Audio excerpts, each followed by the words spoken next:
Good afternoon, everyone, and thank you for joining our Trade Quarter Enhancement Program workshop. My name is Hannah Walter, and I manage the Trade Quarter Enhancement Program at the Commission. Just a note before we begin that I'm in my office today and I can't control all of the background noise, but it's pretty quiet, so we should be okay. But I apologize if you ever hear anyone open a door in the background. And then also let me turn it over to Kayla, who has some instructions for our participants. Hi, good afternoon, everyone. Thanks, Hannah. Welcome to the second Trade Corridors Enhancement Partnership Program Guidelines Development Workshop. Our workshops normally take place in different locations around the state. However, containment measures surrounding COVID-19 have required us to adjust to a webinar format. Please bear with us should we encounter any technical challenges. The workshop agenda is located under the Handouts tab and can be downloaded and saved during the webinar. It can also be found on the Commission's website. For participants joining us through GoToWebinar, please find the webinar panel located on the right-hand side of the screen. There you will find the audio, question, and handout tabs. Under the audio tab, you have the choice to listen in via the computer or telephone option. If you prefer computer audio, please select the appropriate box. If you prefer the phone call option, select the corresponding box and dial the phone number, access code, and audio PIN as directed by the automated system.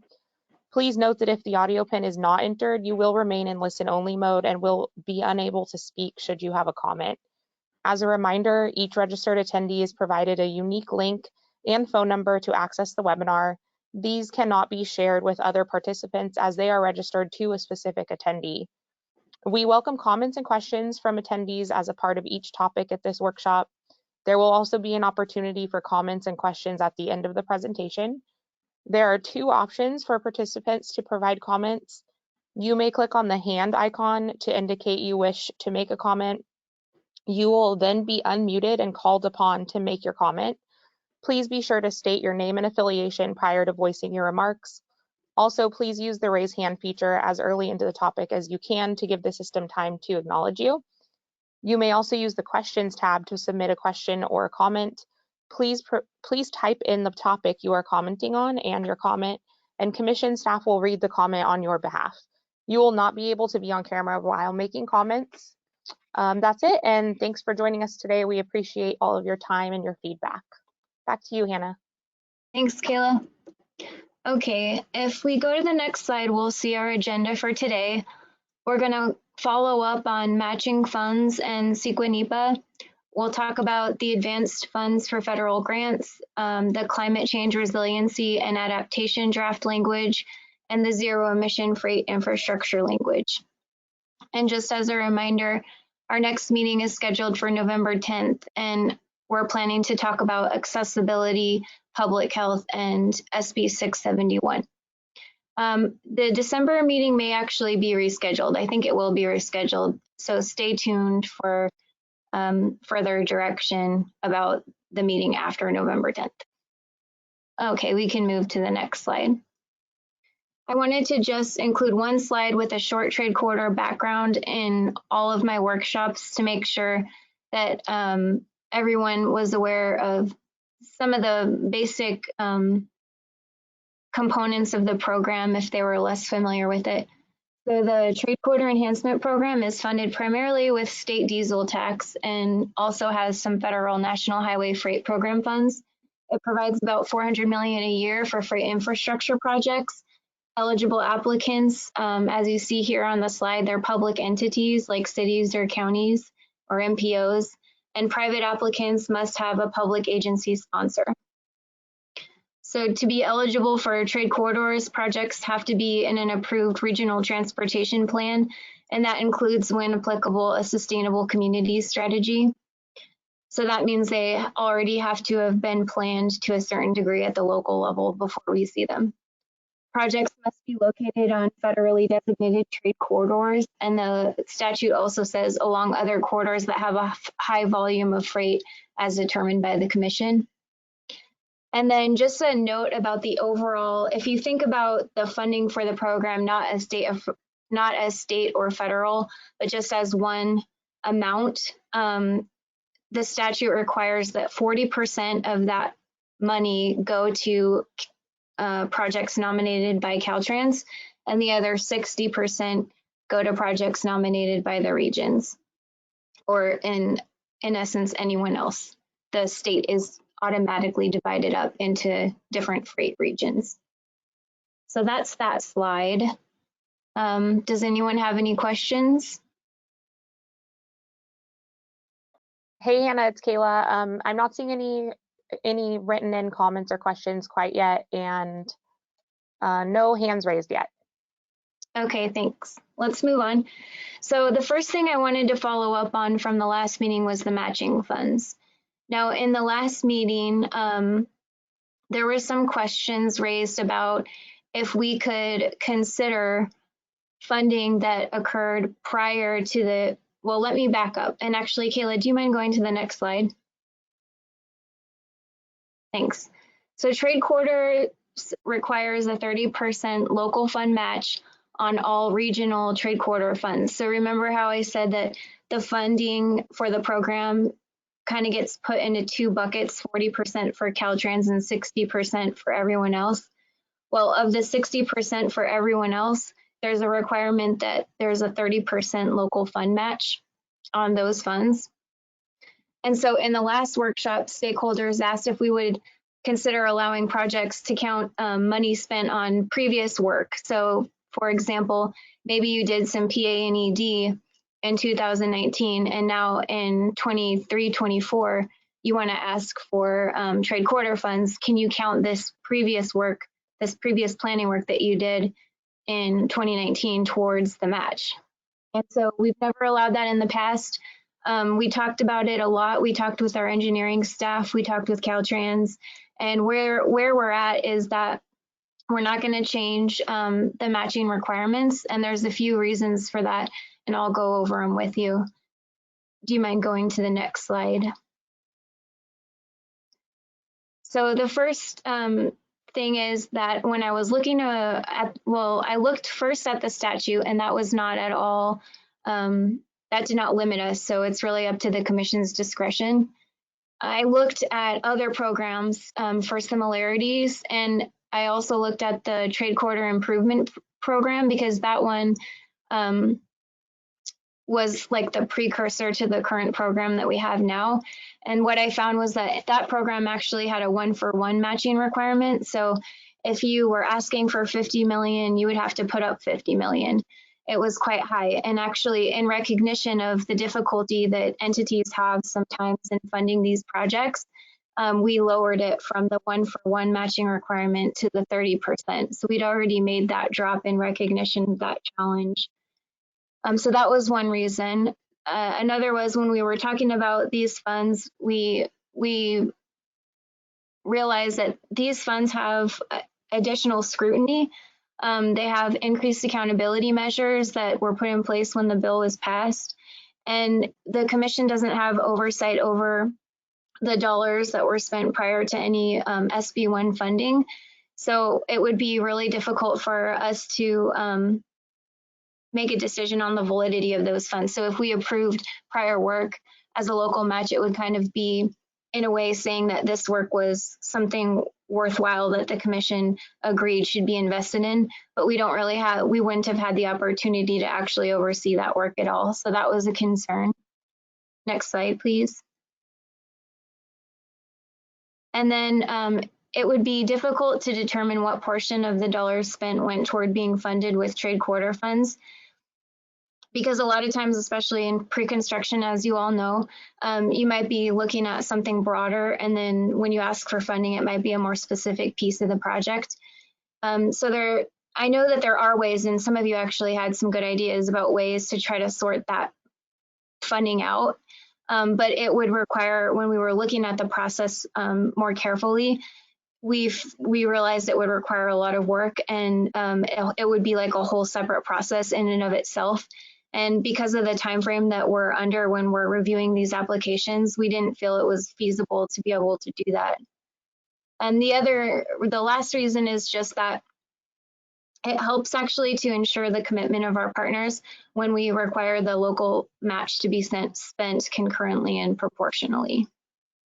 So just to wrap this up, if we go to the next slide, this is what it has said, and this is what it says now. Matching funds prior to the fiscal year in which trade quarter funds are programmed are not allowed unless non-proportional spending is approved. So even if non-proportional spending is approved, match funds cannot be from a prior program cycle. So I put an example below. So for example, if you're asking for trade quarter funds in fiscal year 24-25, that's when your match needs to be. And if you get permission from the commission to have non-proportional spending, you could theoretically put your local match in fiscal year 23-24, which is the year before, but you could not put it in fiscal year 19-20, like a year from a different program cycle. Cycle 3 only covers 2 fiscal years, 23-24 and 24-25. So regardless of whether or not you had the non-proportional spending, you couldn't have it before the program cycle started. So that wraps it up. And there was one other thing I wanted to mention. We had also talked about a reduced match as kind of like an equity idea. And so we did think a lot more about that, and it kind of forced us to reevaluate what we were trying to accomplish there. And what we realized was that if we're thinking about just trying to help the entities themselves that are putting the projects forward fund the project, we feel like we've already kind of addressed that when we lowered the match to the 30%.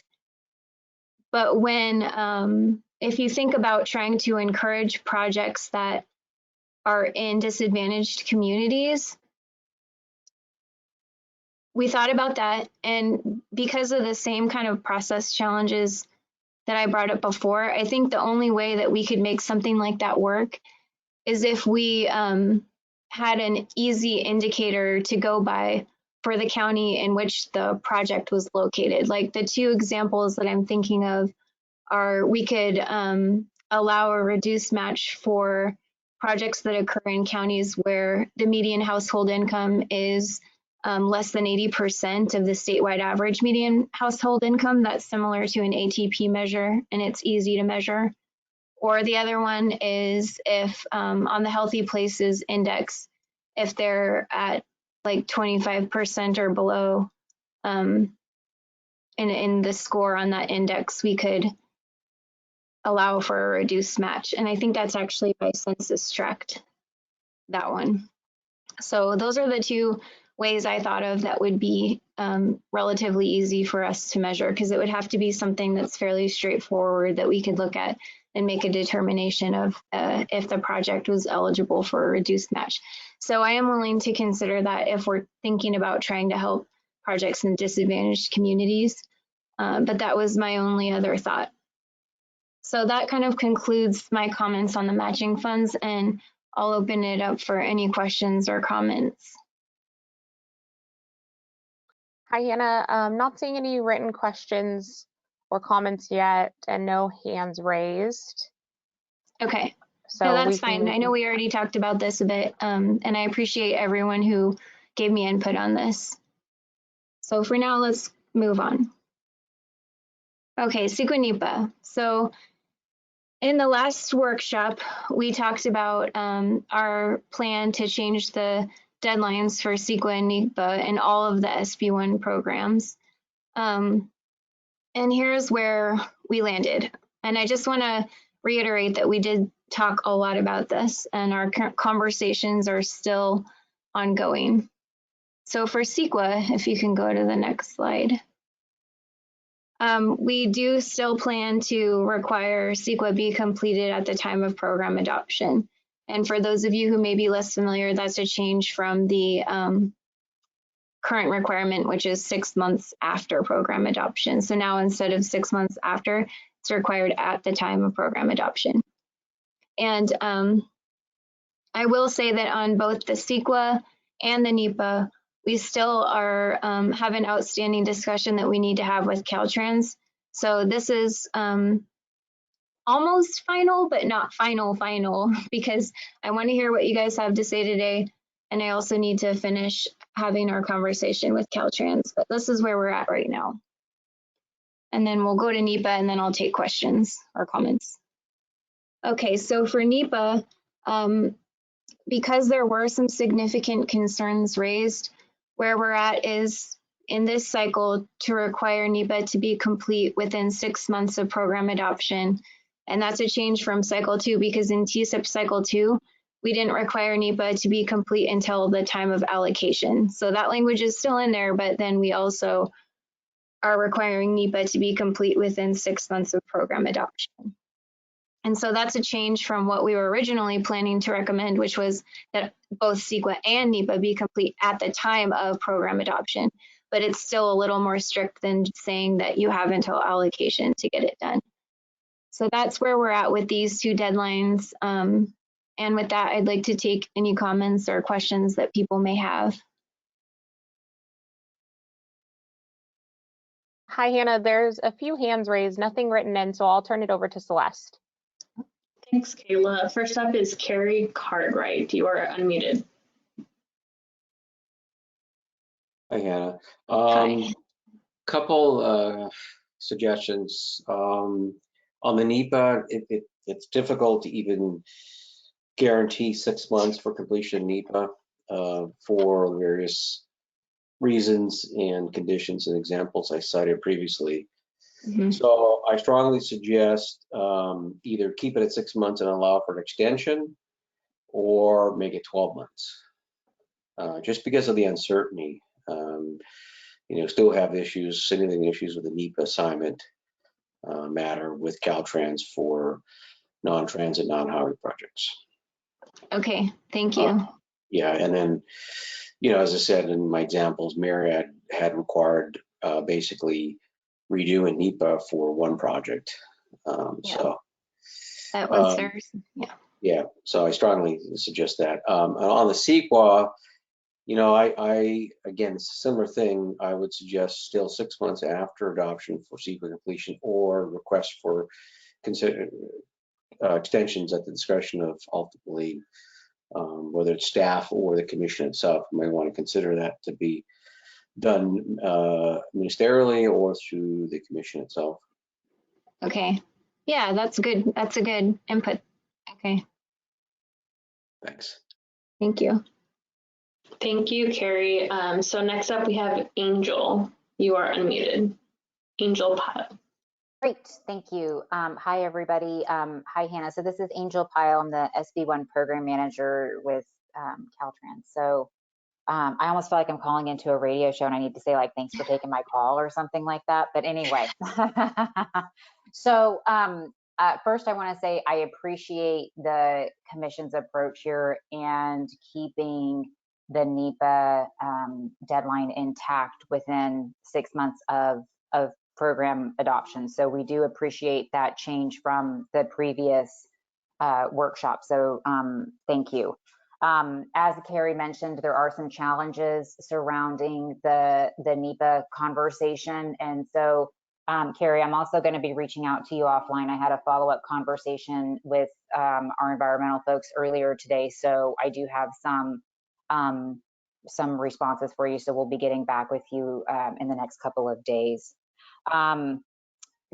So there are some items generally surrounding NEPA that can be challenging. And so as Hannah mentioned, we are still working through some of those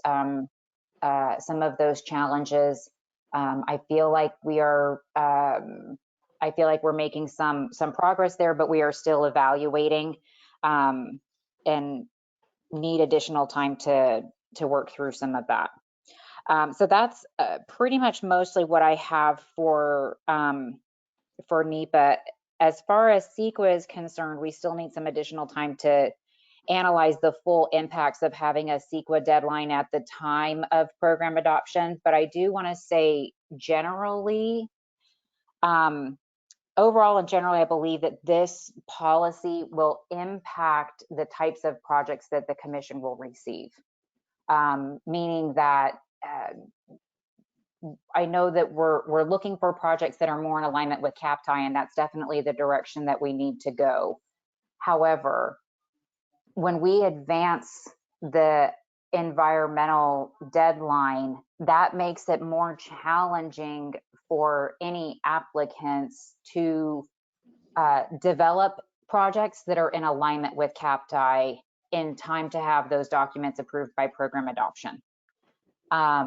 So I'm still recommending that there be additional discussions to really determine what the impact of this policy will be on the types of projects that the commission receives. So anyway, just want to put that out there, and we'll also continue to circle back with not only with the commission, but then also reporting back at this group on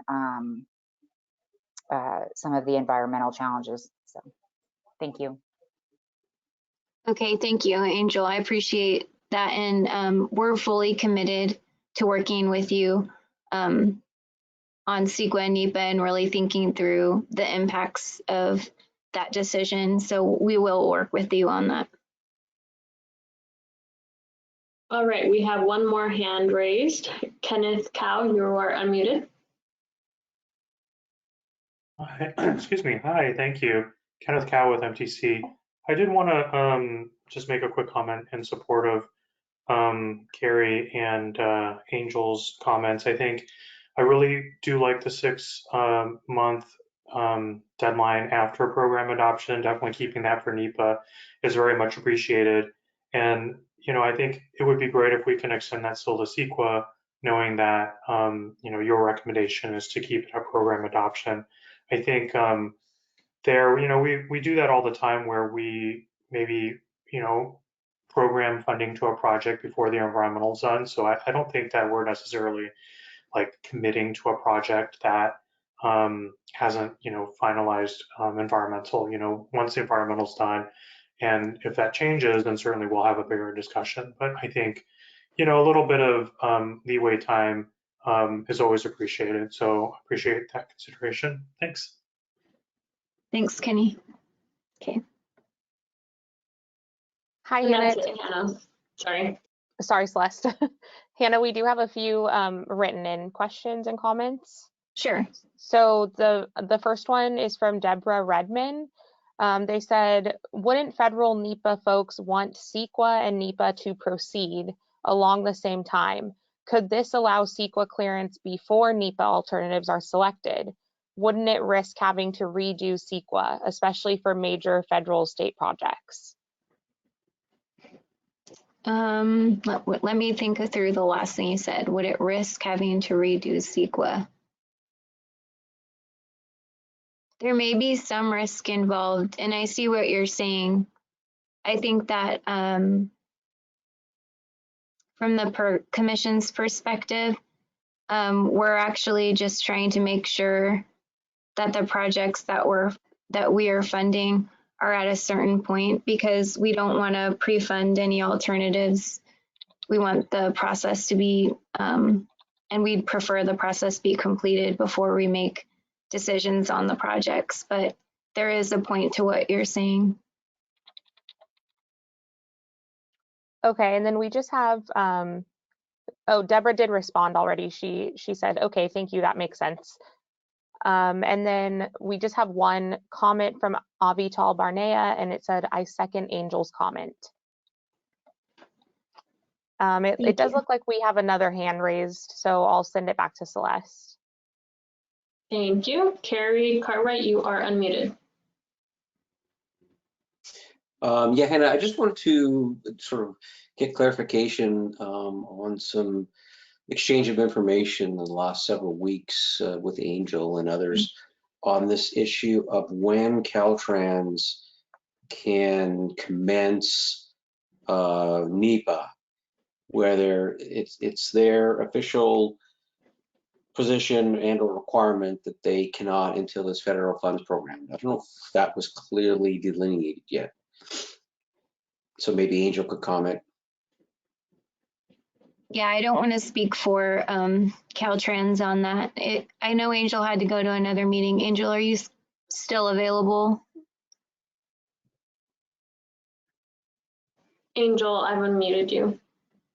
Great, thank you. Carrie, in response to your question, typically federal funds do need to be programmed for Caltrans to be the NEPA lead. However, there are exceptions that can and do apply. So we are working through some of that. What we're also working on exploring is, ensuring obviously that we are still, Kelly Hobbs is also on the line. So if it would be possible to unmute him, he could also step in and more accurately articulate this than I can. See if he could raise his hand so I could see him. Sure. Oh, it might be two angels. It looks like there's two angels on the line. That might be him. I don't think so. His name is Kelly Hobbs, but that's funny if there's two angels on. Yeah. Actually, I believe I'm unmuted. Okay, wonderful. Can you can hear me, right? Yes, we can hear you. Is this Kelly? Yes, this is Kelly.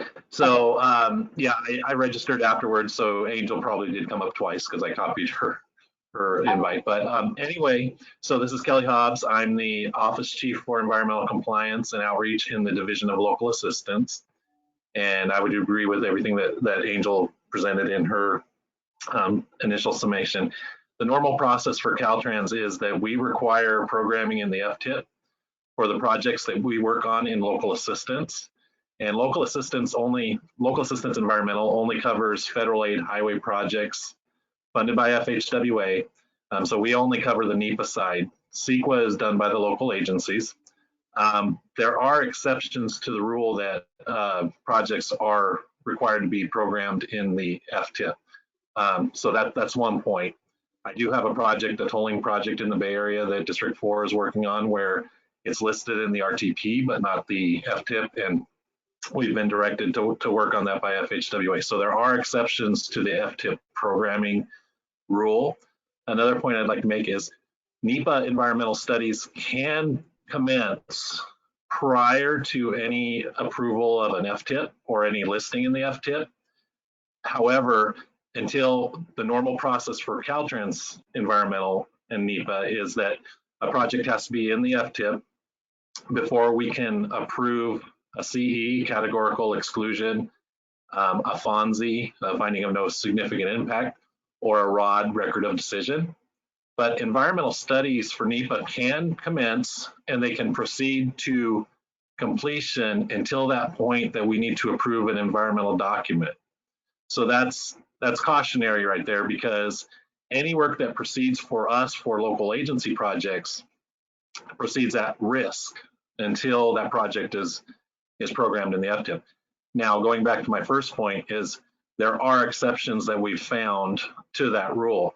So going back to Angel's point is there's still some work that we need to do on the environmental side, and I'm only speaking for local assistance. I'm not speaking for the capital side, because there are some differences in the way that we process our work.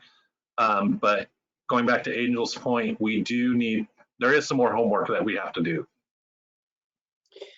Yeah, so Hannah, and thank you, Kelly and Angel. I think for all those reasons, then obviously the commission, I recommend holding off on the NEPA deadline requirement. And just to add some more information, in the past when we have sought the commencement of NEPA by Caltrans in advance of federal funds, or even expectation of federal funds, we were denied that. And in many cases, we've already done our CEQA. In fact, in most cases, we've already done our CEQA, and we've sought NEPA through Caltrans, but Caltrans would not take that on until the actual funds were programmed. I might add too that we get projects in the FTIP when we have non-federal funds as well. So it's already in the FTIP, but obviously the federal funds haven't been awarded, and thus the FTIP can't even be amended to account for that. So technically satisfies the FTIP requirement there. So there's a lot of nuances in these processes, which are, needless to say, very convoluted. Yes. And the other thing, I'm agreeing. I'm from environmental, and I'm agreeing with you. yeah, And is this Carrie? yeah.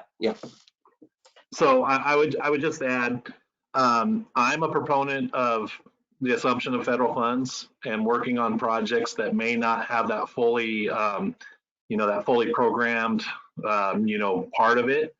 But again, it's any work that's done prior to that is done at risk.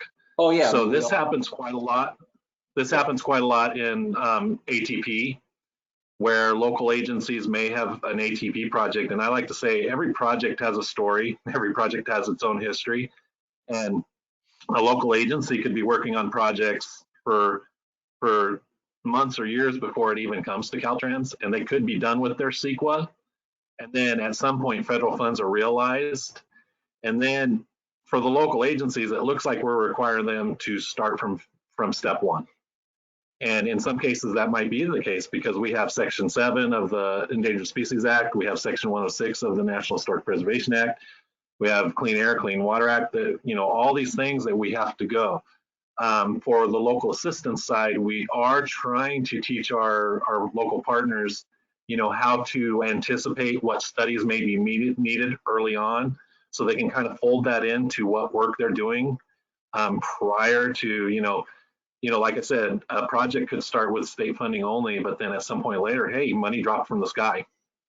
And now we got to go back. So if we can teach our local partners or any other, agencies out there, what to anticipate, we can kind of backstop that issue that comes up when, hey, I've got this CEQA clearance and I need to go, but now we put NEPA on that and it looks like we're requiring, so much more work. I mean, it would, it's just the normal process of how things work for us, but we are trying to accommodate that. But it's really a discussion that needs to start happening early in the project development.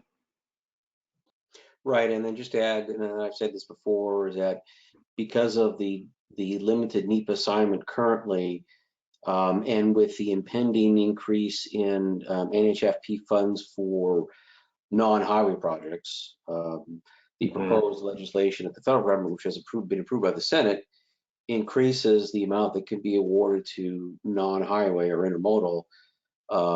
That will be a more significant issue for Caltrans on taking the responsibility for NEPA for a intermodal project, whether it's a rail or a port.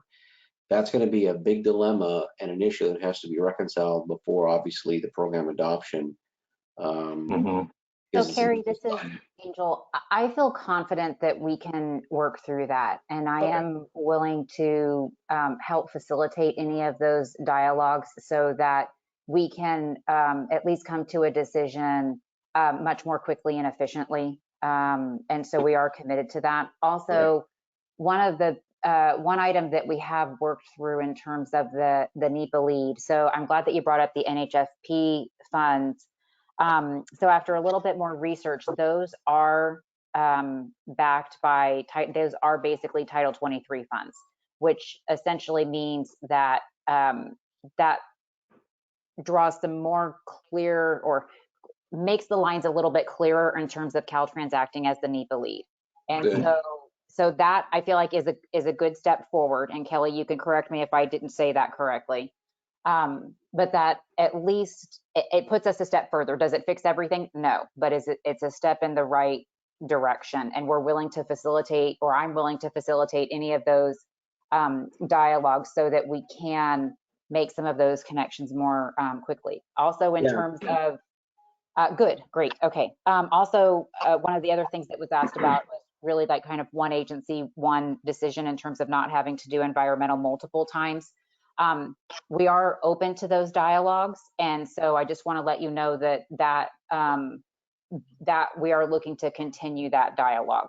So it's not a showstopper, and I feel like that we can start to work through those things more efficiently. So just want to let you know that. And I would add on to that is some of the homework that we still need to do with Angel. Great. I mean, that Title 23, to me, in my mind, then allows all the districts then to move forward accordingly, frankly, on doing the NEPA assignment for non-highway projects. So hopefully that does come to fruition for the next round. Sure, it's not perfect, but it's a step. Yep. It gives you, so I think, the legal basis for saying, yeah, we can take it on. I can't say that one way or the other, but I'm still going to maintain it's a step in the right direction. So Okay. yeah. All right. Yep. Great. Thanks. And I would agree with Angel. Great. Thanks. All right. Thank you, Kelly. Thank you, Carrie. Thank you, Hannah. Okay, thank you all. And I just want to say I really appreciate, Angel, you kind of stepping in and taking the lead and making sure that Caltrans is working with the regions to try to make the process as smooth and efficient as possible. I think that's really needed here. And even just this whole discussion has kind of let us think about this more. So I really appreciate that. And I'll take your comments into consideration. And I'll get back to this work group with any changes. So after we finish our conversations with Caltrans, if there's any changes to what I'm proposing here, then I will bring that back to this work group. So Kayla, are there any other comments? Hi, Hannah. No, not seeing any written questions or comments at this time. Okay, let's move on. Oh, that's actually the language as it stands now. Not really much different than what it said before, except for at time of program adoption. We've covered that. Okay, so let's talk briefly about the advanced funds for federal grants. I don't anticipate this being a significant, like an overly significant change, but I just wanted to bring it to the group because it's an area where I shortened the language. So let me first give you a little background in case you're not familiar with these funds. So, and you can go to the next slide if you want so people can kind of start reading it while I explain, but this is what the language looks like right now. Essentially, I just made it a little shorter than what it was in the last cycle. And there's really a very specific instance where advanced funds are allowed, and it's when there's an entity that is applying for a federal grant, and a lot of times the federal government, they have scoring or evaluation criteria. It's very similar to the kind of thing that we do, but they put one of their evaluation criteria is usually the amount of non-federal funds that the entities bring to the table. And so the more non-federal funds that you have, like the lower your federal fund percent is compared to the total project funds, the higher you score in their competitive process. And so in order to make themselves more competitive, a lot of applicants will want to show that they have state funding committed to the project or local funding committed to the project. And so for entities that are doing that and they want to show that they think it's a good freight project and they want to show that they have trade corridor funds on the project to make themselves more competitive for the federal grant. But we're not in that time frame in our cycle yet where we've actually awarded funding to projects yet. Then in those cases, we can award advanced funds to the project. It still has to meet all the requirements that are in the guidelines. It still has to be a freight project. It still has to be competitive. But if those requirements are met, this language allows us to award funds to that project outside of our normal programming process timeframe in case they need to have that in order to submit their federal grant on time. So that's what these funds are for. And all I did was try to make it shorter because I felt like last time we got a little, like the language as it ended up was extremely detailed. I think this version captures the highlights without putting so much detail in. There's always going to be those ambiguous areas. There's always going to be something that we didn't think of. But I think it's actually easier to manage if we just put in the basics and then we deal with one-offs as they come up. So that's what I'm proposing for this language. As you can see, it says that the advanced funds will be considered when the applicant could use the trade corridor funds as a non-federal match in a federal grant application to increase the competitiveness.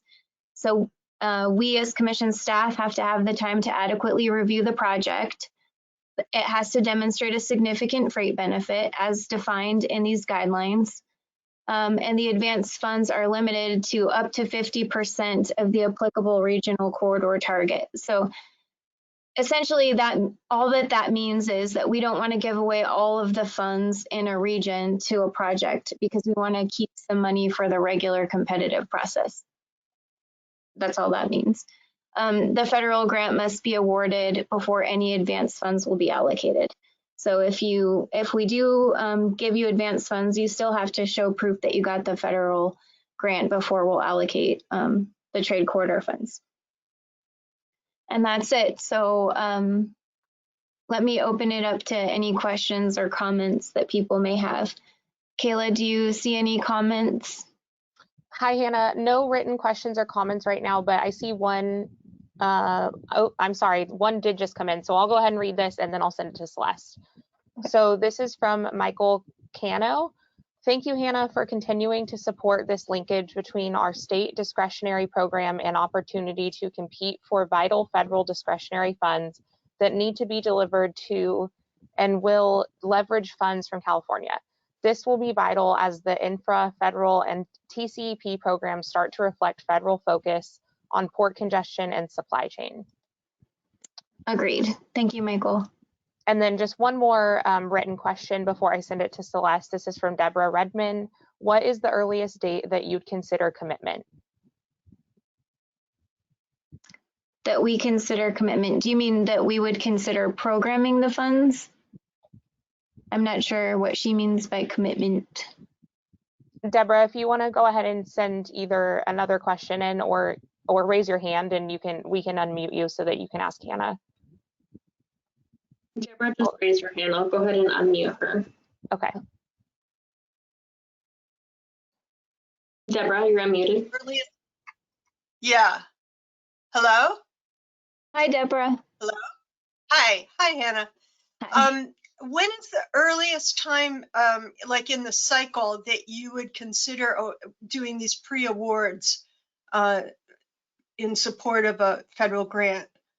Like now for the next cycle, or, for each cycle, when would the earliest time you'd even consider it? I didn't want to put a date on that because I didn't want to limit it to a particular time frame. Okay. Yeah. So just approach you when we have something in hand. Mm-hmm. Okay. Thank you. Mm-hmm. Thank you. Okay, next up we have Jennifer Farinas. You are unmuted, Jennifer. Yes, hello, Hannah. This is Jennifer Farinas from the Orange County Transportation Authority. I just had a question about what it means by commission staff must have the time needed to adequately review the project, because one trouble point that we've run into in past cycles of infra is that we'll get follow-up questions from USDOT when they're in the review process, and they'll specifically ask us, we'll put in like a line item for future TSTEP funding or something like that, and they'll say, what commitments do you actually have to that funding? So it's just, at that time, it would be nice to be able to say that, yes, if you do award this project, that we are in the process of, securing that TSTEP funding. But it's just, at that time, it's just having a real definitive answer that we can provide to them that there is a commitment in the future towards this project from the program. Right. No, that's a good question. Well, let me ask you this. When do you plan, like if you had a federal grant in mind and you wanted to ask for these funds, when would you let us know that this was your plan versus like what would the gap be in your timeline? You'd let us know and then the feds would be reviewing your grant. What would that gap in time look like? And it would probably be maybe 2 or 3 months, because I believe the last cycle, it had a really short time frame, you know, from the time of the NOFO release to when it was due is about 60 days. So that really, if it needs to be like an agendized item on the commission agenda, it would never make it. So that's where, you know, we could let you know what we plan to apply for, and then we'd have a space and time then of maybe 2 or 3 months. But it's just that if we do get that question, just having a more definitive answer in hand to be able to provide back to them, that would be really helpful. Yeah. Well, I do think that we could review it fairly quickly. I mean, it's conceivable that we could turn it around within a week, because even during our normal application review process, we're typically reviewing 4 to 6 applications a week. Of course, in this case, we would have to kind of run this one particular application up through our review chain, which would take some time, but I'm confident that we could turn it around fairly quickly. So that's kind of the short answer to your question, but you bring up a good point about it needing to be agendized, because the commission does need to approve the advanced funds. So let me think about if there's anything that we could do to try to make that process more efficient. But as it stands now, yes, our process is that you would have to notify us, we would have to review it, and we would review it as quickly as possible. It would be a priority. And then it would need to get on the agenda and be approved by the commission before the advanced funds were programmed. And before the funds are programmed, we can't offer you any assurance of funding. Okay, thank you. It sounds like it might be beneficial then just to notify you what our project submittal would be. So then at least you'd have some kind of advance notice that that is a potential project that might move forward. Yeah, I agree. But we'd have to, that is a good idea. We just have to figure out when we would decide to, start working with you on like a book item for the commission. Because we'd have to have the kind of that decision point where we'd say, okay, this is really actually moving forward and we're okay with this project, so we need to put it on the agenda. We'd have to have some conversation like that at some point. Thank you. It's a good point, though. Thanks for bringing that up. Hi, Hannah. We do have another comment that came in. I believe this is in response to Jennifer's question and comments that she just brought up. So this is also from Michael Cano. He said, FYI, infra and build typically provide a short turnaround time to submit applications, usually 30 to 60 days. Confirmation of the state TSEP funds can be provided during the evaluation process if that helps. The application would have to provide that letter of confirmation within a few months of the application deadline. Michael, do you remember if we provided a letter for that one project you had that one time? Did we send a letter about that for you? It's okay if you can't unmute yourself right now, but I can't remember if we did that. Michael wrote back in and he said, yes, you provided confirmation that the TSEP funds would be state only. Okay, right. So I get you. That's right. So we did work with LA Metro before to try to provide the feds with assurance that we were very likely to fund the project. It just hadn't been, or to provide advance funds for the project. It hadn't been approved by the commission at that time. So we did send a letter saying that it would be state funds, because we had to assure the feds that it wouldn't be federal funds that we were giving them. And actually, I think I wrote in this language for that very reason, that it would be state funds. Let's see. Yeah, state. The commission will consider approving state trade corridor enhancement program funds. So we will work with you as much as we can to try to do this for you when needed, because we want to leverage the federal funding wherever possible. We know that that's really important. Okay, thanks. Kayla, do we have any other comments? No more written questions or comments, and no hands raised. Okay, thanks. Thank you, everyone. Okay, let's move along.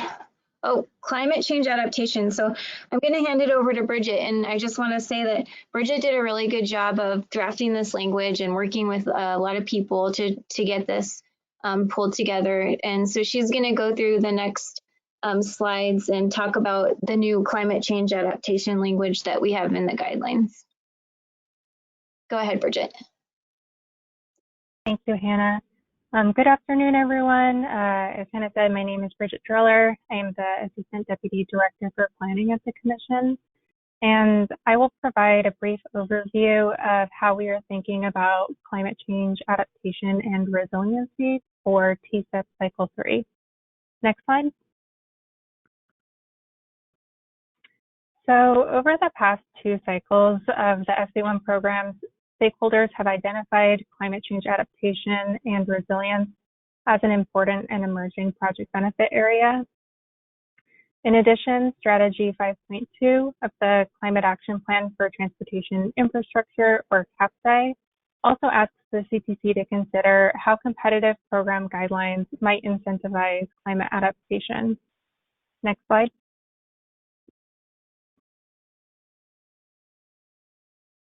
So Commission staff is proposing for TSEP Cycle 3 that nominating agencies include in their application a narrative of how their project incorporates adaptive strategies and furthers the resilience of the transportation system.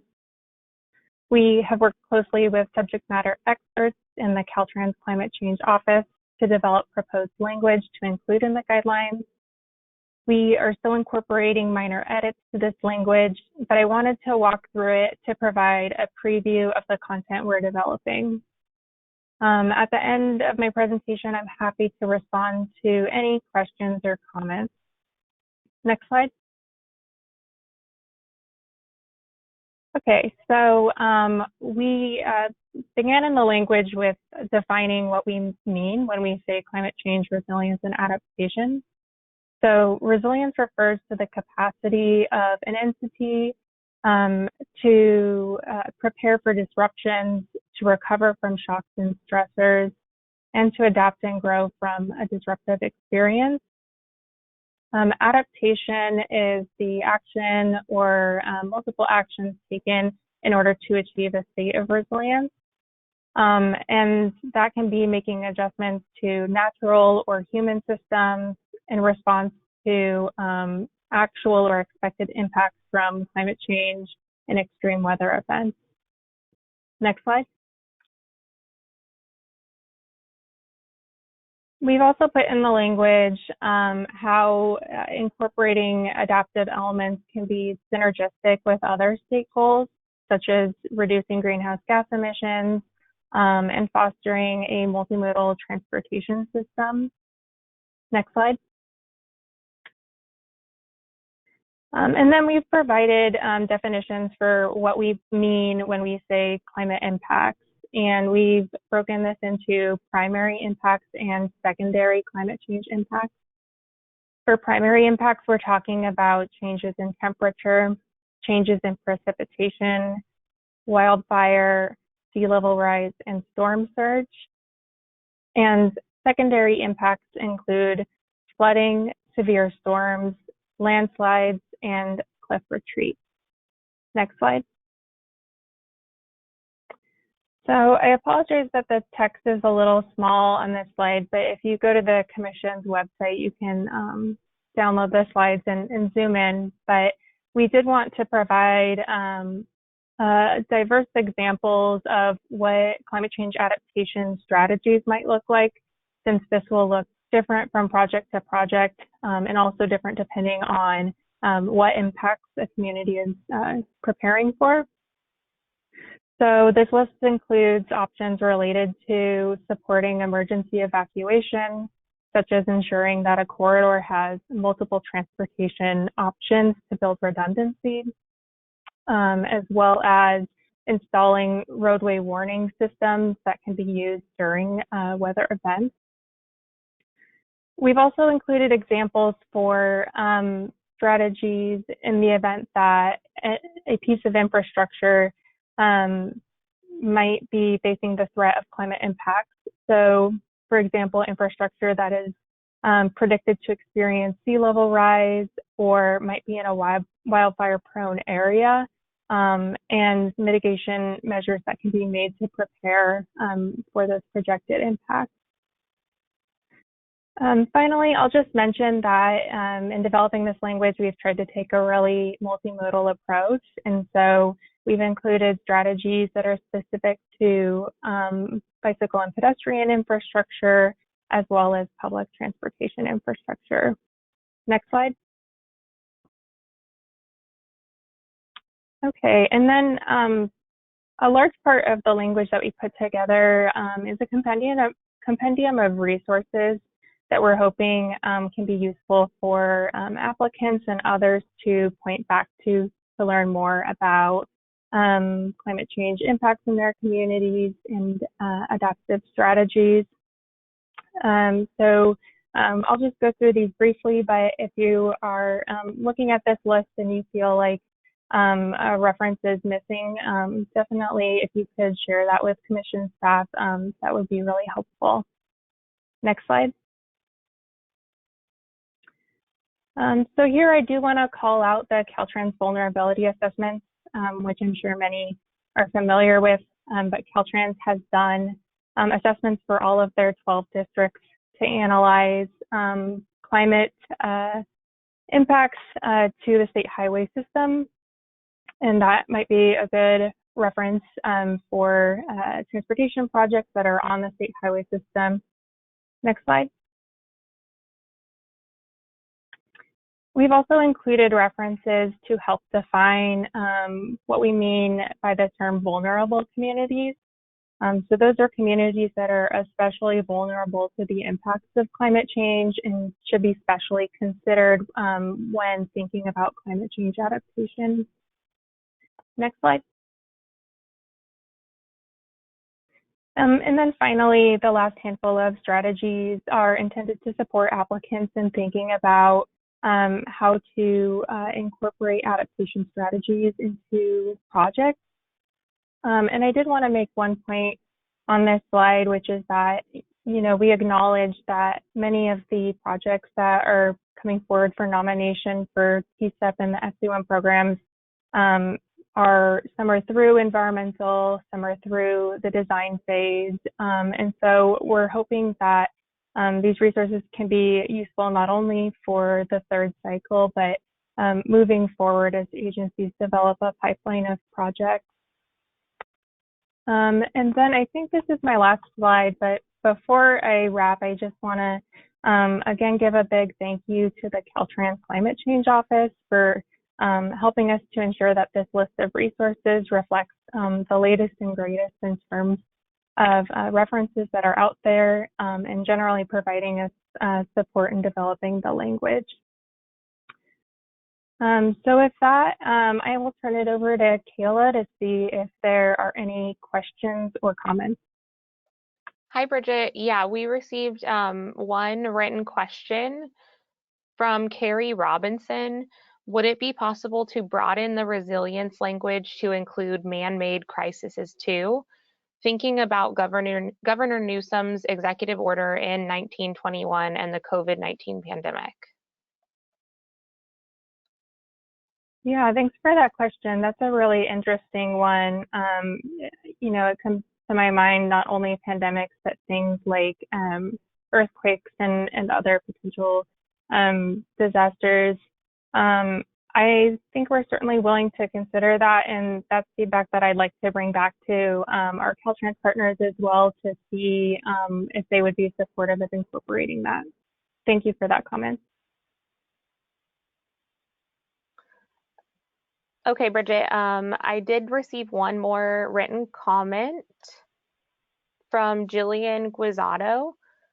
I understand the charge of CAPDI to focus state investments on more sustainable climate-friendly projects, and SB1 provides the least statutory guidelines for TSEP, but it does say funds in the account shall be available for expenditure for corridor-based freight projects.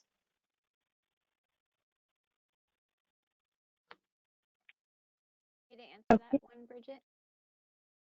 Yeah, I'm not sure if that question was for my section. Hannah, do you want to go ahead and answer that? Okay. Kayla, can you read the question one more time? Yeah, for sure. So from Jillian Guizato, I understand the charge of CAPTI to focus state investments on more sustainable, climate-friendly projects, and SB1 provides the least statutory guidelines for TSIP, but it does say funds in the account shall be available for expenditure for corridor-based freight projects. Right. No, that's a good point. And by including this language in the guidelines, we are not intending to shift the intent of the program to fund corridor-based infrastructure projects. That is what this program is for, and it's not our intent to change that at all. It's just that what we're trying to do is be a little more mindful of how we go about designing and implementing those projects. So we don't see it so much as a shift away from, the kinds of things we're going to fund, because this is all about freight infrastructure and we want to keep it that way. But we see it more as just when we're ultimately, when these projects are being developed at the local level, we just want people to start thinking about these things more in their planning. And that's really what we're aiming to do. This section is not in the evaluation criteria section of the guidelines. It's just information that we're asking the applicants to provide. So I just want to, I don't know if that answers your question, but what you're saying kind of points to a larger policy question. And so I hope I've clarified that for you, but let me know if not. Hi, Hannah, it's Kayla. I'm not seeing any more written questions, and Bridget, I'm not seeing any more questions regarding your section, and it doesn't look like we have any more raised hands. Okay. Thanks, Bridget. Thanks for covering that.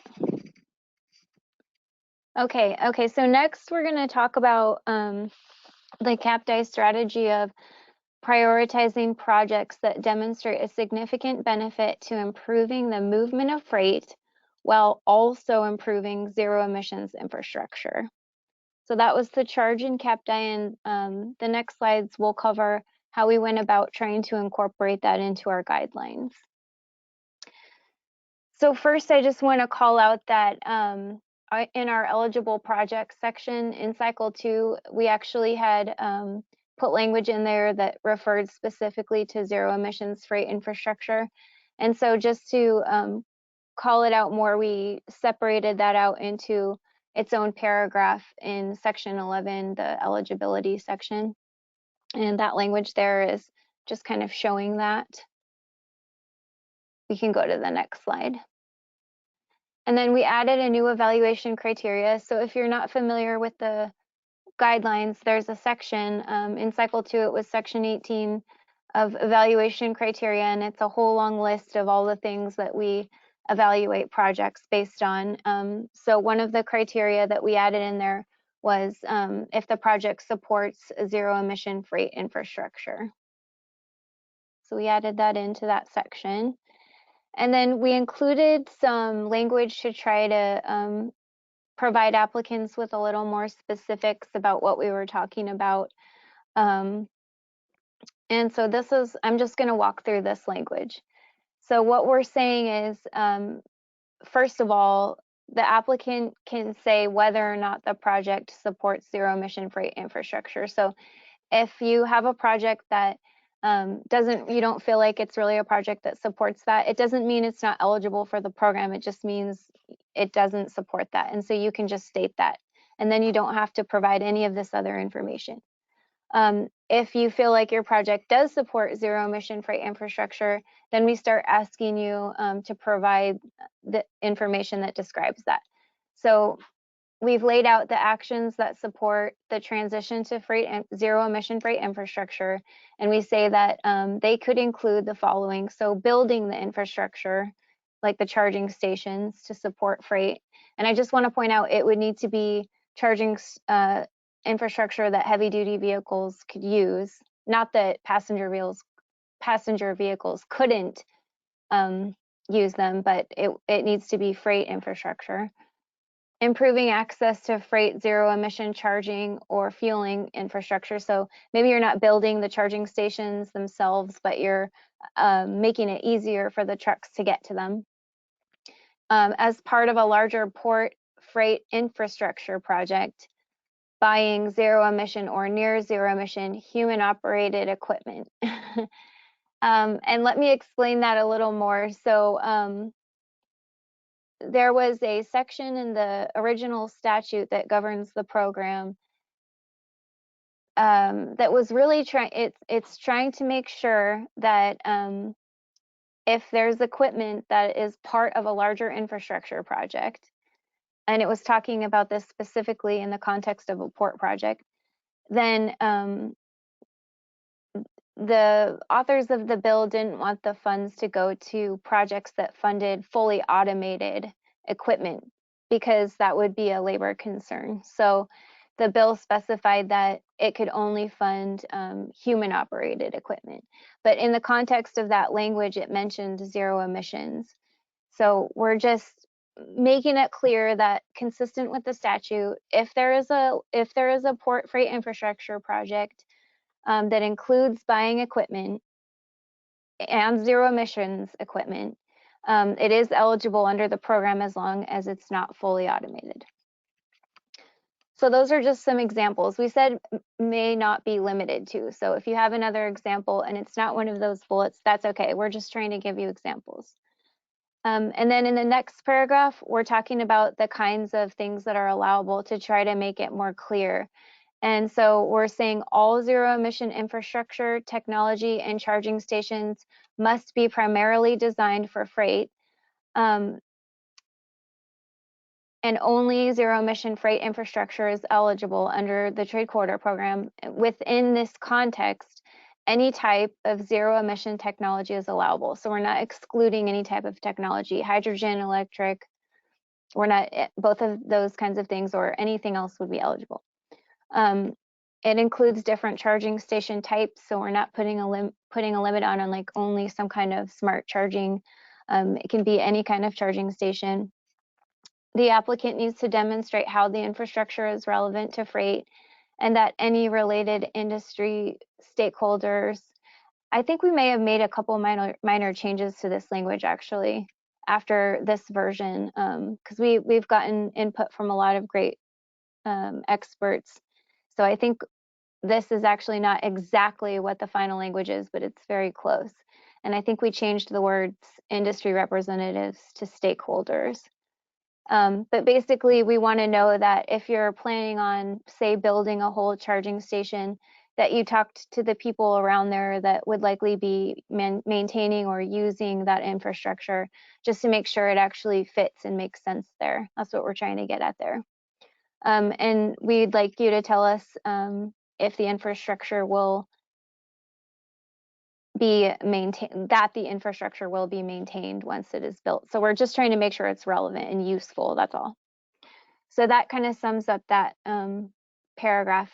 And Kayla, I don't know, I can't see the bottom, but I think that the other language that is kind of off the screen in the previous slide is saying that the benefits should be within a project study area. The benefits described should be within a project study area, and that where feasible, it should be accessible to the public, where feasible.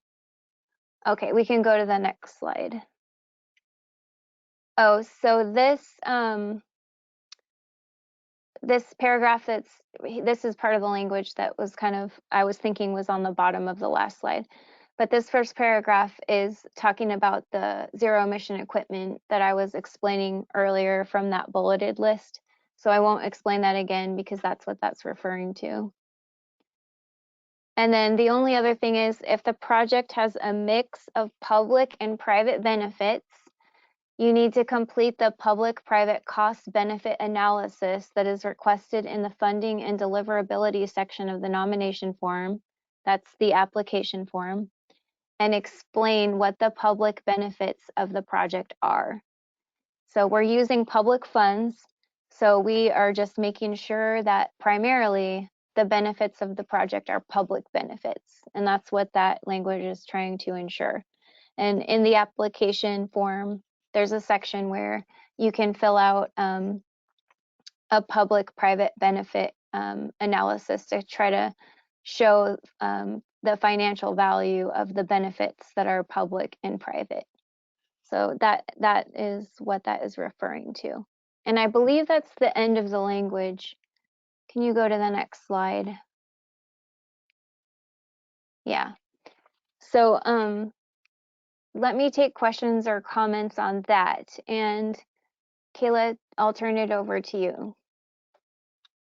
Hi, Hannah. Yeah, so I have one written in comment regarding, or I'm sorry, another one just came in. I have a few written questions and comments regarding this topic, and then I'll send it to Celeste for some hands raised, and then we do have a few general questions we can come back to. Sounds good. So for the first one, this is from Eric Fredericks. For the ZEV part, it would be great to point out whether or not ZEV infrastructure on private property is eligible as you finalize the guidelines. As you may know, the private truck stop operators are deeply opposed to ZEV freight infrastructure being implemented on public property. They do not want to see another competitor in the market and claim it could impact their research and development efforts. We appreciate the discussions we have been having with you on this topic, but just wanted to raise it for the other partners on the call as well. Yeah, that's a good point. Thank you for reminding me about that. So we have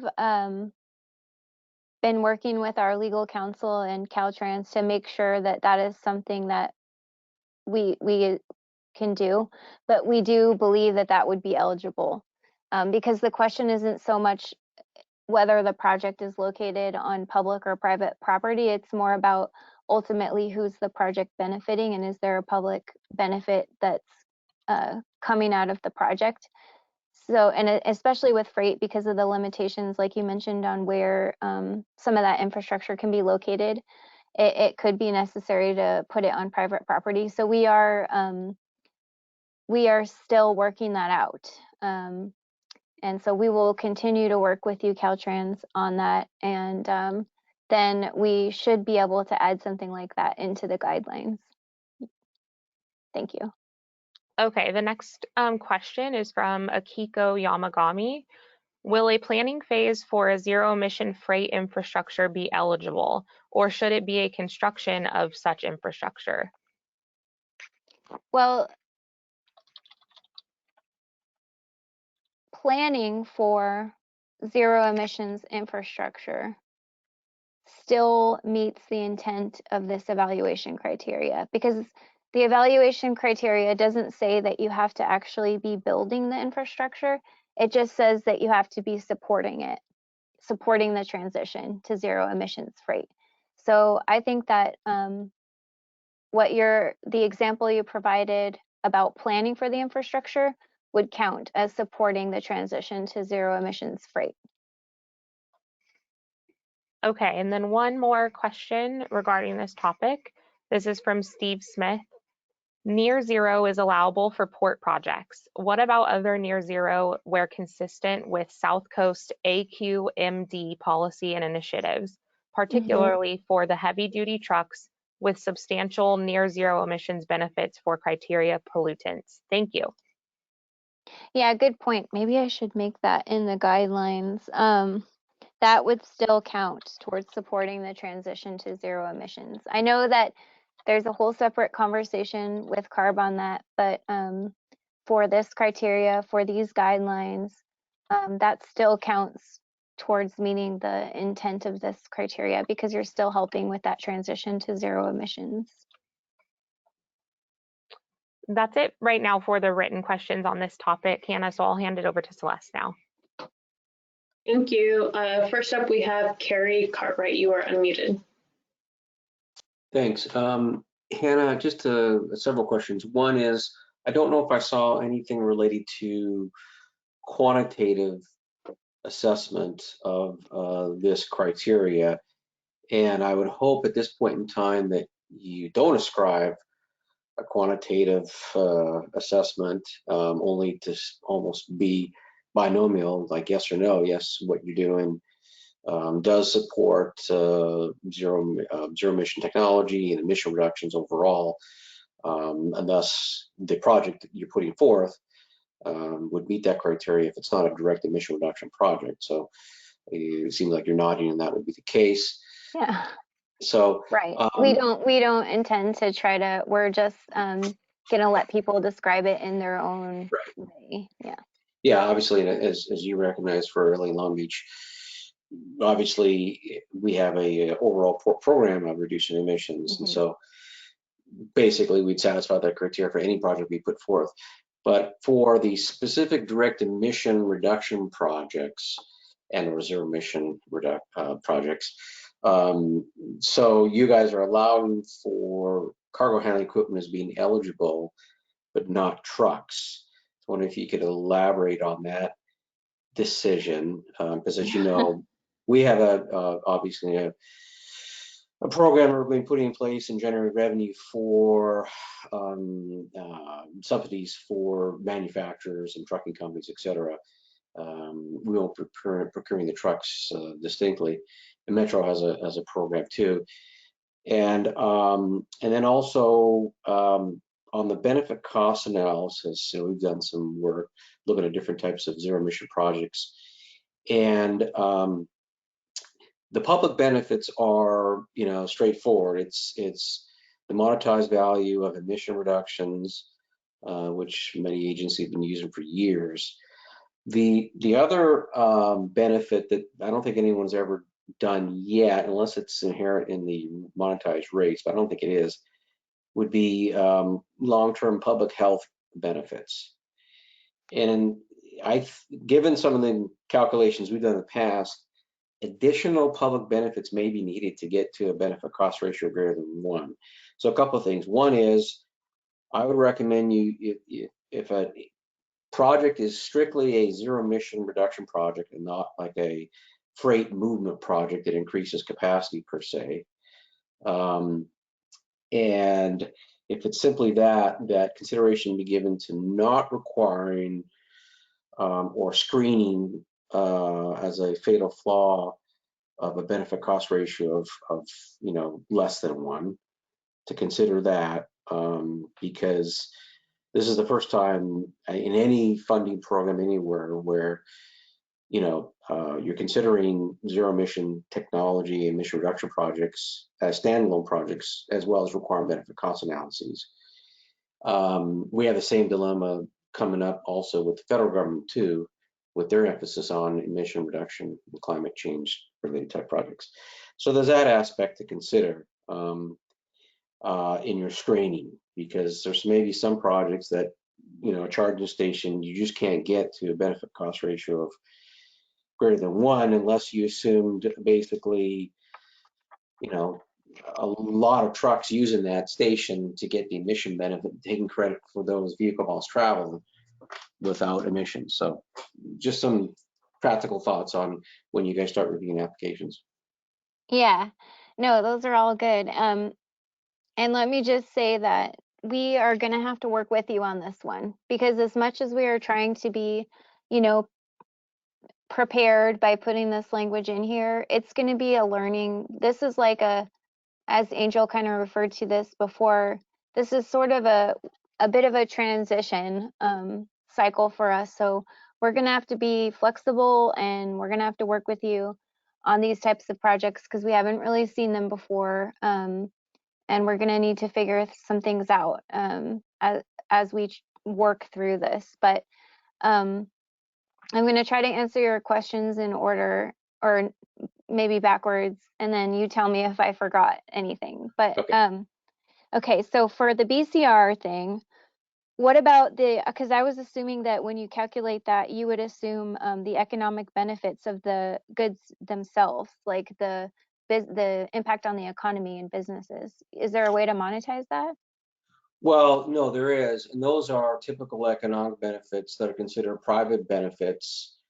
And even though there's jobs created and there's revenue for those jobs, those typically are considered, I mean, it depends on how you look at those public benefits or not. If we start to include those such economic benefits as jobs created, then obviously a lot more dollar value would be in the benefit of the equation. And I'm not sure if applicants have done that in the past. We haven't, because we try to basically be transparent on these are strictly the societal benefits, but non-economic. But if in fact you guys are accepting the economic benefits, then obviously certainly we can conclude those.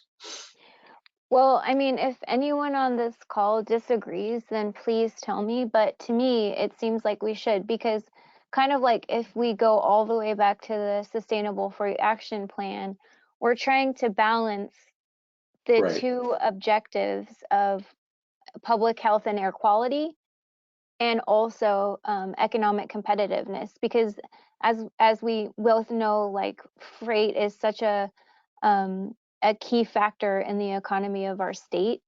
And so I think that when we say public benefit, we should also be including those types of benefits, because even if they're benefiting businesses is benefiting the public. So I would say, yes, you should be able to include those there if for the public-private cost benefit analysis specifically. But anyone who doesn't agree with me can let me know. But for now, that would be my feedback. And then what was your other questions again? Oh, the equipment versus the vehicles. Yeah. Okay, so that is confusing, and we did talk to our legal counsel on that, and here's what he said. The reason, okay, no, let me say it like this. Is it a gift to a, sorry, go ahead. Okay, okay, so human operated equipment would only be eligible within the context of subsection B of the statute, which is saying that all the funds that are in the special fund and in the National Highway Freight Program one are for freight infrastructure projects. It's like an overriding piece. So the equipment could not be standalone. It would have to be part of a larger infrastructure project. And for vehicles, it's kind of like past precedent that we do not fund rolling stock as part of this project, as part of this program, because it's an infrastructure program. However, our legal counsel did say that if zero emission vehicles were included as a CEQA mitigation, specifically like listed in the CEQA documents as mitigation for a freight infrastructure project, then they could be eligible. So it's just that it's infrastructure. And so I think that's like the overriding consideration that we need to, the lens through which we need to view eligibility. So the vehicles are not infrastructure, so that's why we don't fund them, and except for that specific CEQA mitigation instance. The equipment, if it's part of infrastructure project, then they could be funded. And also the other reason that that's the case is because the bill specifically calls that out in that one subsection. Okay, so it has kind of the feedback. So on the equipment, it has to be part of a literally and figuratively underlying infrastructure project. So yes, you're expanding a terminal, or you also want to add some zero emission equipment. Right. And typically we wouldn't, because of the horrendous cost of some of the equipment, we might not even include that because it would below the benefits cost ratio. And tenants usually pay for that, but in some instances we would cost share. So, okay, that's good to know that distinction. And on the truck issue, if it's part of a CEQA mitigation, there's sort of a nuance to that for us, and probably even the Port of Long Beach, in that our clean truck programs, part of our overall Clean Air Action Plan, is really intended to be sort of the voluntary mitigation of emission reductions, as opposed to placing that that requirement on one terminal, because it's not really feasible or plausible to do that, because we don't control the gates or the trucks. So we provide voluntarily incentive funds, not for the full price of the truck, but incentive funds for trucks. So perhaps that might be eligible then if we wanted to deploy a few electric trucks in addition to the infrastructure project. I'm not saying we would put that in the application, but if you could, think about that, if that might be eligible. Okay. It's a really Well, nuanced situation, really, probably for yeah. us in Long Beach and no other one else, probably. Well, all I'm going to say about that is it would have to be we would want to be very, very, very careful Right. about, going down that path. So, Okay. yeah. Okay. Are there any other questions or comments? Hi, Hannah. We do have a few more written questions that came in regarding this topic.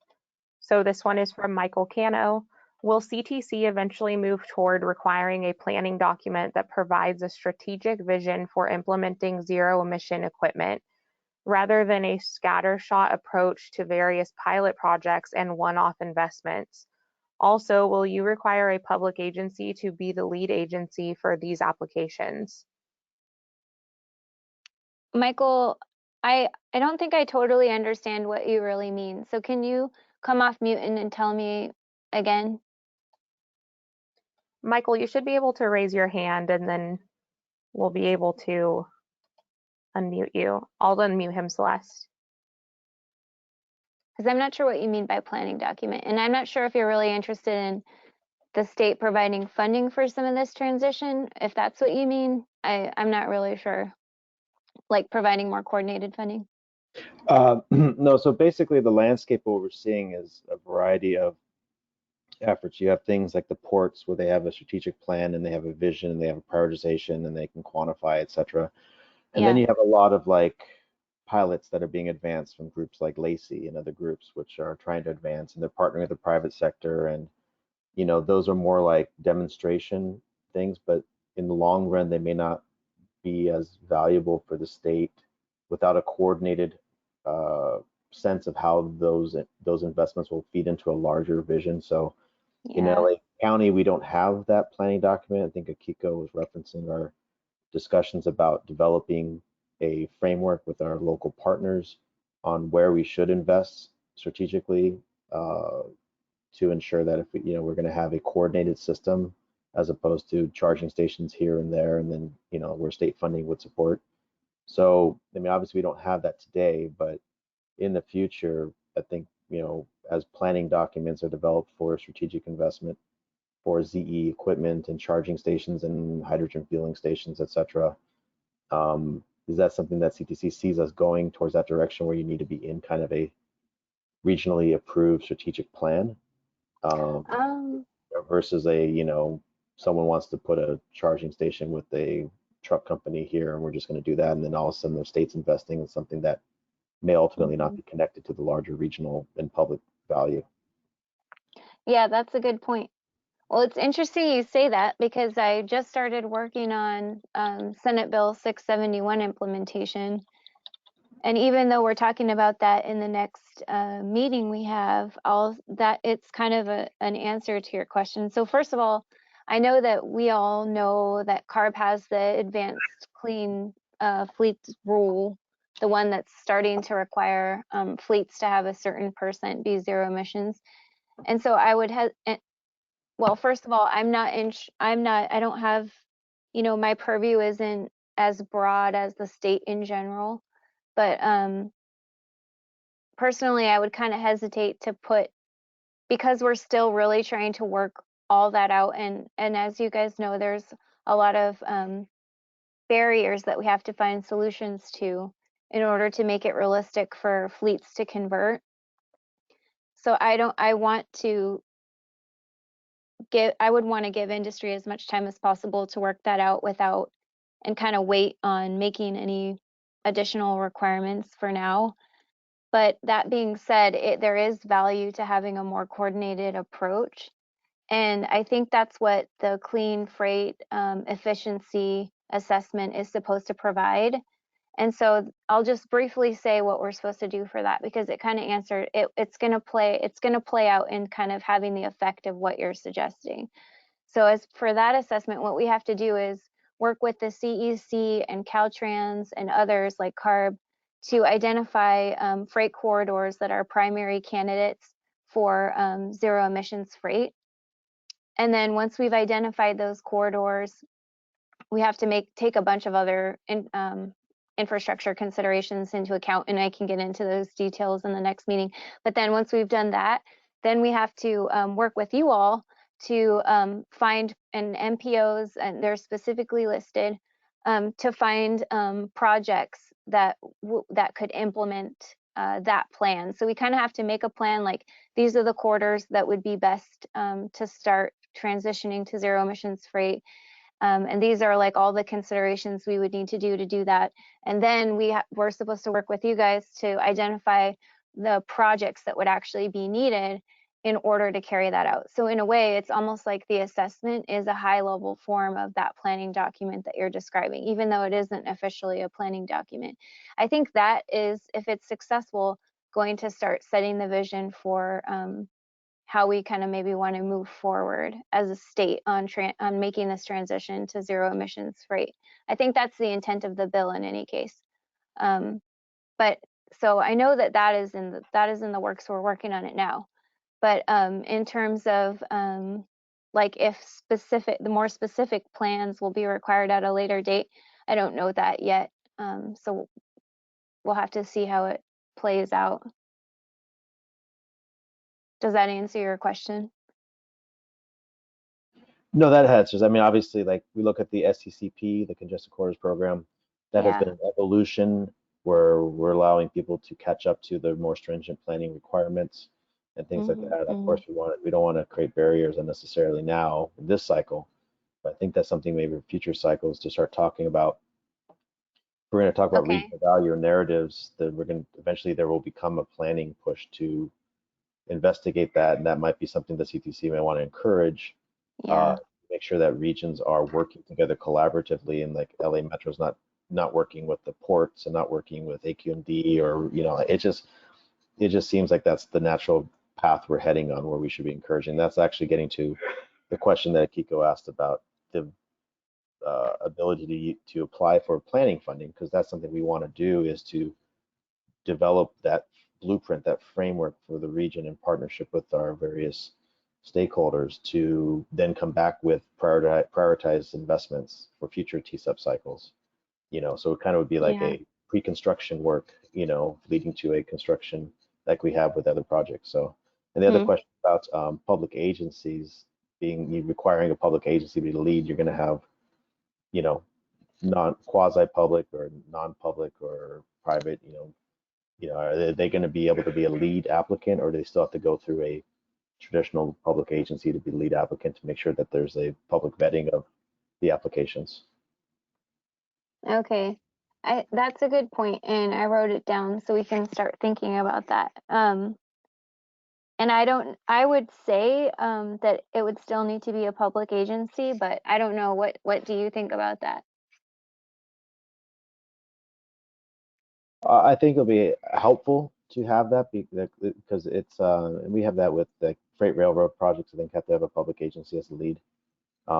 It just gets in a very murky area where you probably will want to have the public agency in the lead position, given a range of various investors and people involved, to make sure that there is some public accountability Yeah.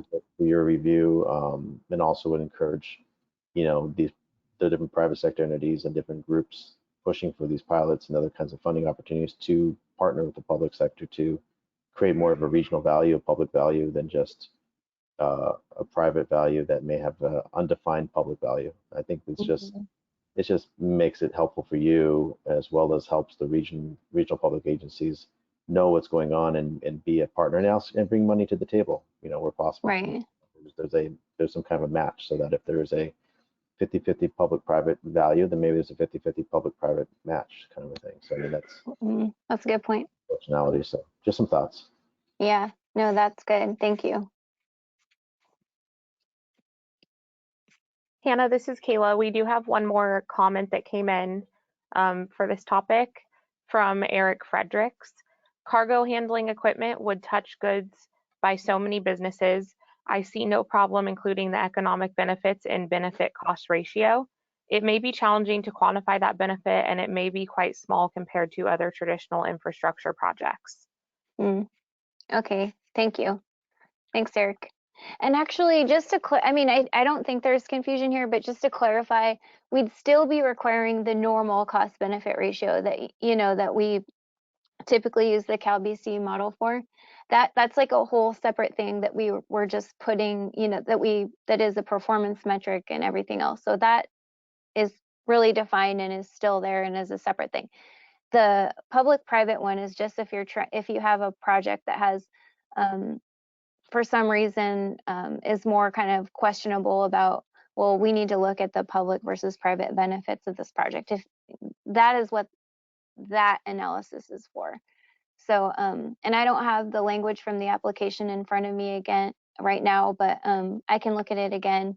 And if we need to talk about this more in the future, we can. So there looks like there's one more hand raised. So I'll send it to Celeste before we go. I do have a just general question once we move on from this topic. So Celeste, go ahead. Thanks, Kayla. Carrie Cartwright, you are unmuted. Yeah, so Hannah, just for, I guess, further discussion and clarification on this benefit issue. So you obviously have your traditional public benefits that are contained in Caltrans's benefit cost model, and we have our own that basically does the same thing. But then, you know, you have economic benefits associated with two things. One is the cargo itself, and if you have an increase in cargo handling capability of a project, you could quantify the spin-off benefits, which would be jobs associated with handling that cargo, all types of jobs, direct, indirect. And then you have monetary benefits associated with that. You have, because you have increased wages, then you have increased, you know, government taxes on top of that. So we quantify that for our cargo movement, but we haven't included that in the past for our traditional benefit, public benefit cost analyses. But if you consider the increased wages of a worker in the industry, one could consider that as a public benefit, right? Including the construction jobs. So I mean, we already are measuring the income from jobs created. I think that yes, but I want to. Are you talking about applying these benefits if in the public-private cost benefit analysis, or the regular cost benefit ratio thing that we normally do? Well, I mean, I see they're really one and the same, because you have total benefits and you have public benefits versus public dollars and costs, right?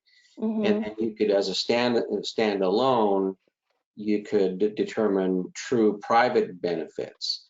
You know, so I'm even unclear how you guys even basically differentiate the two and how you use them, because typically we've submitted projects with and only quantified and reported true public benefits, and we've never had, you know, issues with meeting the benefit cost ratio. We haven't thrown in the issue, the element of increased wages for the general public, which is what it is, and then the spending associated with that, right? And then the taxes generated. Yeah. So I'm not going to say no to that idea. I'm just going to say, right now the guidebook says, or the example that the guidebook provides is the CalBC model, which, as you just said, doesn't include that stuff. Right. And you're totally welcome to use a different methodology for the cost benefit ratio, because nothing in the guidebook is, you know, like binding you. There's not only one way to do it. We allow you to do it how you want. So I would just need to see what you did, and also if needed, I would need to clearly see the difference between what you're quantifying as public and private. So as long as you know, you can do that, then yeah, go ahead. Yeah, I mean, I can just do that. one last comment, and I'll stop. Is that what I see as only a true private benefit is that to a business and not to individuals who or for which jobs are created. That's the way I see it. Okay. I'm Kind of not look going at to it from a answer that right now because, or go ahead, sorry. it's kind of looking at it from a tax perspective, right? You have a business that accrues revenue, and it could accrue additional profit from goods movement, which, as Eric had stated in writing, that it's an economic benefit for the state as a whole. Then you have the individuals themselves, the workers. So there's two facets there.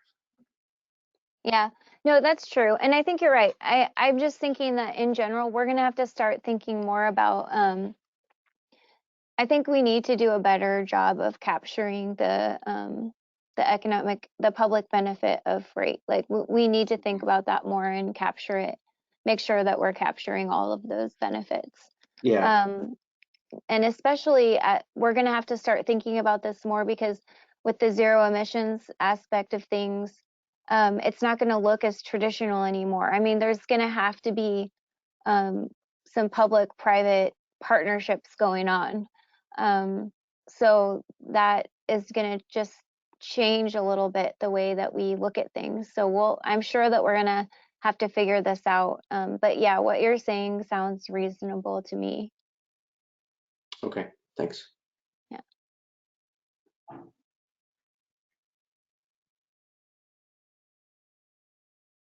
Kayla, is there anything else? So we don't have any more on this topic. I'm not seeing any more hands raised. Are you ready for a general question that we had come in earlier about matching funds? Sure. Okay, so this is from Tom Shamber. Is the federal grant match limited to certain programs, or can it include programs such as FRA's CRISI program? No, it's limited to federal programs right now. I'm not familiar with that program, honestly, but it has to be federal funds. We've never allowed advanced funds for another kind of grant program. What is that grant program? I'd be interested to know. You can It either. looks like Tom actually raised his hand, so I'll go ahead and unmute him so that he can clarify. Okay.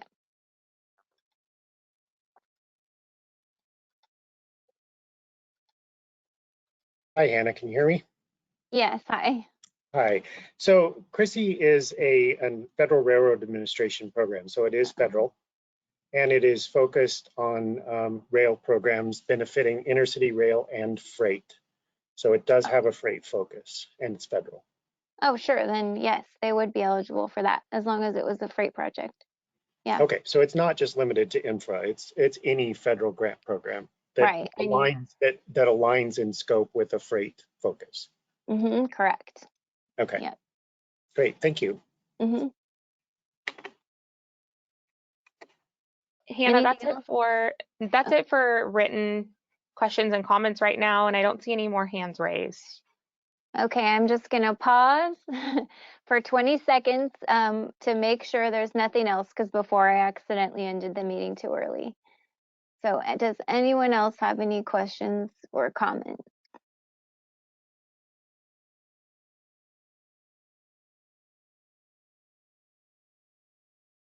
Nope. Okay. I think we're okay to close then. Kayla, there's nothing else still? No questions or comments and no hands raised. Okay, great. Thank you. So thank you everybody for your input. It was really good. I wrote your points down here so I can think about them. And I will see you again on November 10th. And thank you, Kayla, and everyone for your help on this call. Take care. Thank you.